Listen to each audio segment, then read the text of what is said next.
right, friends, welcome to Backyard Barbecue with Bob. We're gonna talk about my favorite thing to smoke on the Big Green Egg. That's pork shoulder. It's my favorite because it's easy to cook. You can feed a lot of people, and it's always gonna knock people's socks off with how good it turns out. So for those of you who don't know, the pork shoulder is literally the shoulder of the pig, right? The significance of that is that's a heavy muscle fiber. So you can't just throw this in an oven at 350 degrees unless you want some super tough meat.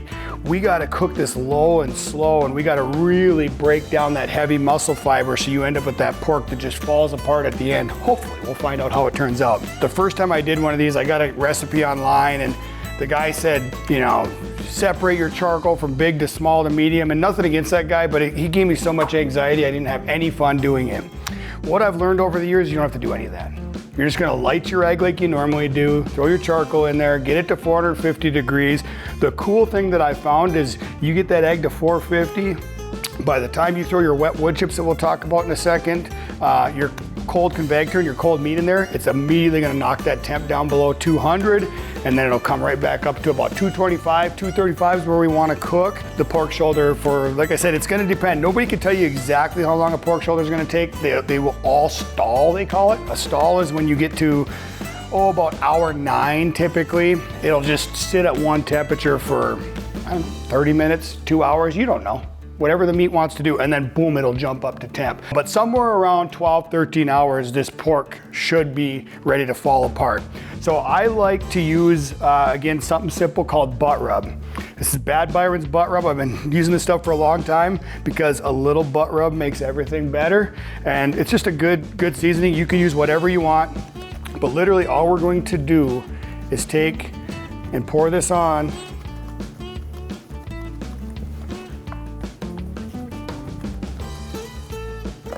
And then just literally rub it. They call it a rub for a reason. You want to rub that into the meat, get that in there good, almost like you're massaging it, if you will. And I like to get it all around. That's how you get that nice, what they call bark. Bark is that kind of, it looks black, almost like the shoulder's burnt on the outside, but I promise you it's not burnt. It's just that bark from the seasoning.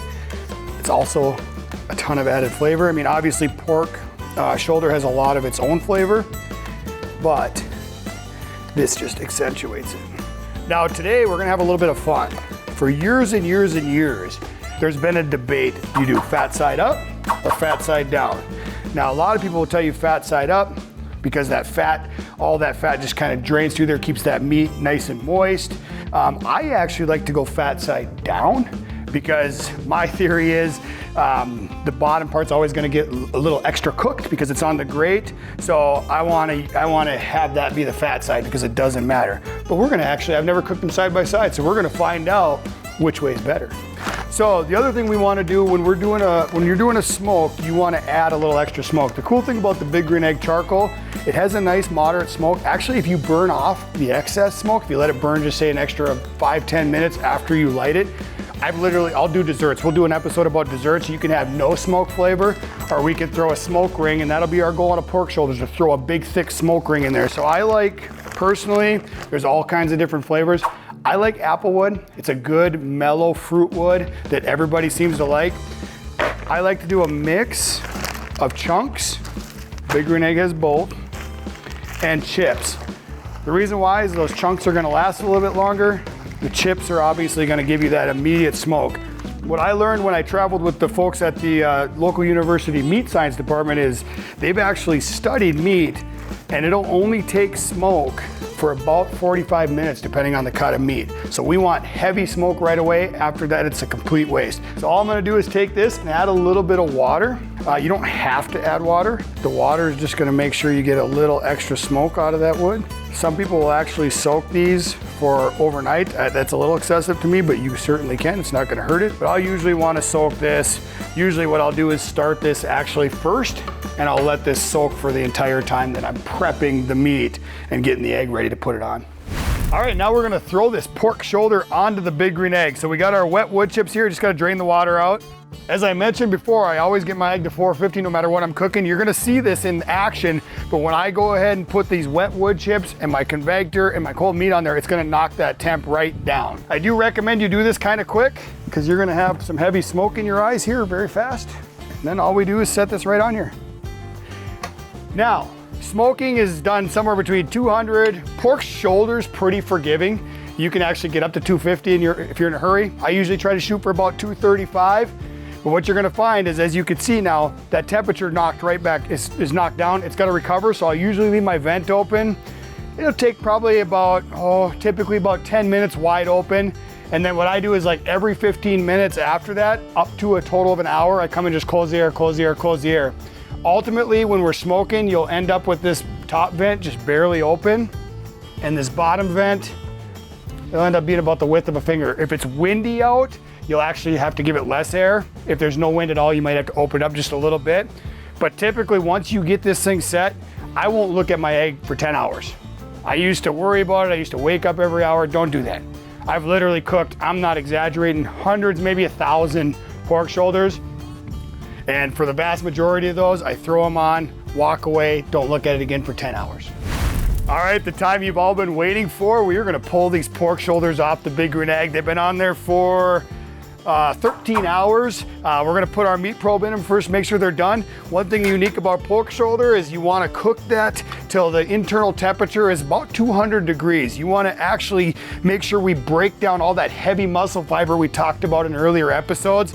As I mentioned before, we wanna solve whether or not fat cap up or fat cap down is better. As I mentioned on a Big Green Egg, I think down is better, but you know what? You guys get to be the judge. So first things first, let's see where we're at in temp. Oh, I can already tell you these are done. Just the way that slides in there. Yeah, look at that, 205, they're plenty done. The other cool thing about pork shoulder is you don't really, as long as you're low and slow, have to worry about if you cook it just a little bit extra.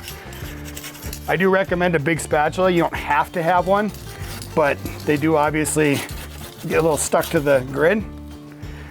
So pull that off.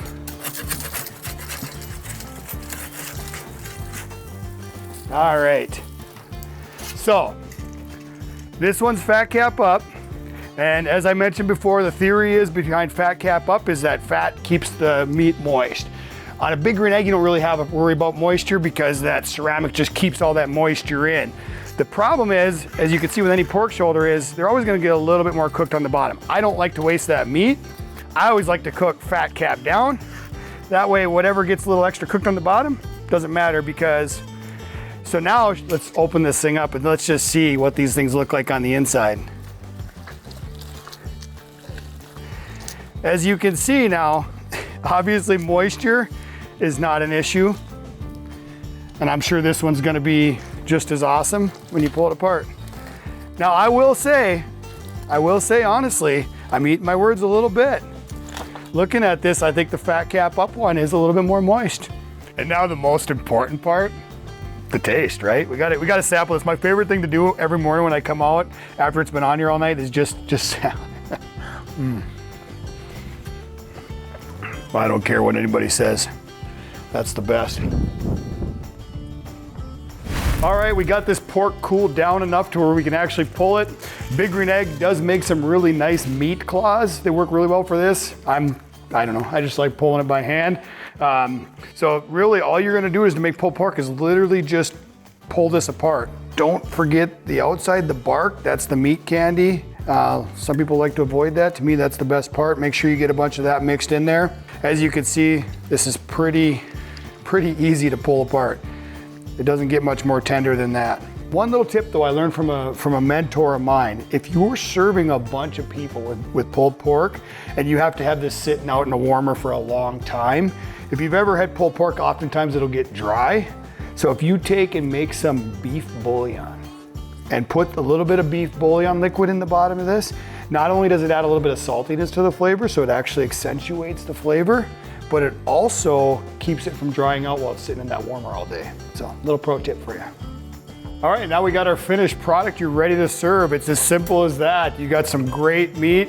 Oh, you could serve this with some barbecue sauce or just as it is, it's gonna be delicious for your guests. That was a that was a 7-pound pork shoulder. They say about a ½ pound per person. I have found with pulled pork that usually ends up leaving you a lot of extra if you do actually go ½ pound per person. But also if I'm gonna fire up the egg, I usually do on a large egg, I could fit 3 6 to 9 pound shoulders at one time. If I'm gonna fire up the egg and smoke overnight, I'm gonna throw all 3 on there, because the cool thing about pulled pork is you could take half or more of this and throw it in a Ziploc baggie and freeze it, thaw it, throw it in the microwave. It's still gonna have that smoke flavor and excellent taste, excellent moisture when you reheat it. All right, friends, that's it for the pulled pork version of Backyard Barbecue with Bob. I thank you for sticking with me. We'll see you on another episode.